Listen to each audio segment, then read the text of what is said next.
Patty Sanders with Berkshire Hathaway Home Services Penn Fed Realty, and I'm here with my friend Shawn Berschauer today. Shawn is a mortgage loan officer with Legacy Bank, and we actually go back a long ways. So Shawn's been in the business 29 years, and I've been in the business 28 and a half years. So he knows an awful lot about mortgage. And one of the things that we discussed was just kind of a mortgage 101. If somebody wants to start the process, what does that look like, that initial application? Right, yeah. We like to maybe educate people a little bit ahead of time before they actually apply, whether it's talking to them over the phone or by email. And what I feel is there's really three major aspects of an application and what people need to kind of prepare for, get their ducks in a row, if you will. Sure. The first and foremost, I feel, which is almost the biggest, is going to be credit and liabilities. Figuring out is their credit scores to an acceptable level of what the lenders are going to need to qualify and to get the best interest rate. Sure. And if it's not, then what can we do to help them to get it there?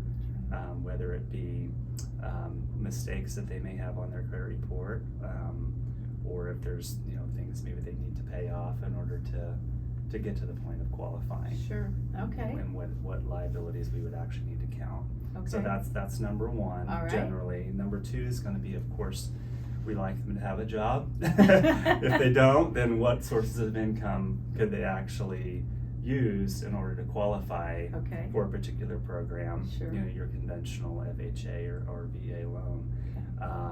And all of them have different qualifications, but primarily we just want to be able to get a better idea of what the person has as income sources. Are they the only one, or is there somewhere else? Do they have Social Security, retirement, different sources that they may or may not know if they can use. Sure.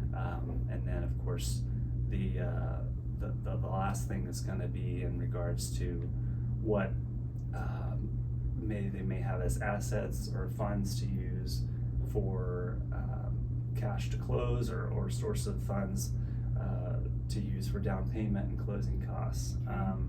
That's always important, because sometimes people have something that's coming their way. They don't necessarily have it in their savings at this time, and before they go and deposit a bunch of money in their account, we'd like to maybe talk to them and say, hey, we're going to have bank statements. So you might want to plan a little bit ahead. We can tell them, if you're getting gift from a relative, that is normally acceptable just fine. It's just there's ways that we want to make sure that they don't just go put it in their accounts before they know what the requirements are going to be. So hopefully be able to educate them a little bit before they actually apply.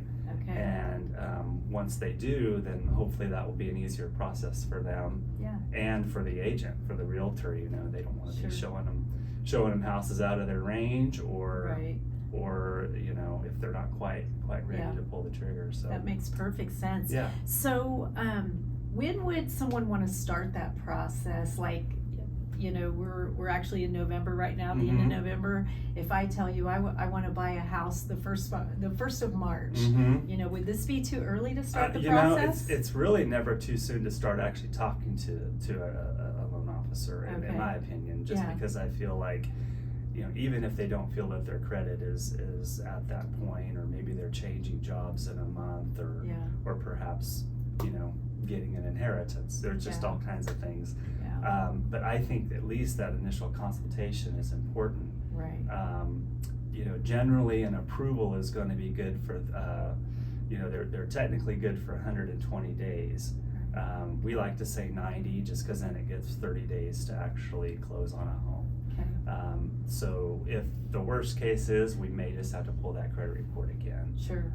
But I think we can maybe make the process a little smoother for everyone if we do that initial consultation. Sure. So, yeah. Well, I can't think of anything better for someone who's thinking about buying a house than taking a few minutes and actually face to face. We're so used to doing everything online, but face to face, getting educated by a seasoned professional, and starting the process off right. And Right. with Legacy being a local bank, locally owned, and they can walk right in and talk to you, I think that's awesome. Yeah. So, Yep. all right. Be happy to help. Awesome. Well, Okay. thank you so much for Thank you, being with Patty. us today, Shawn. Good to Yeah. see you. Glad to And be here. Shawn's information is below if you'd like to contact him. And this has been Mortgage Minute.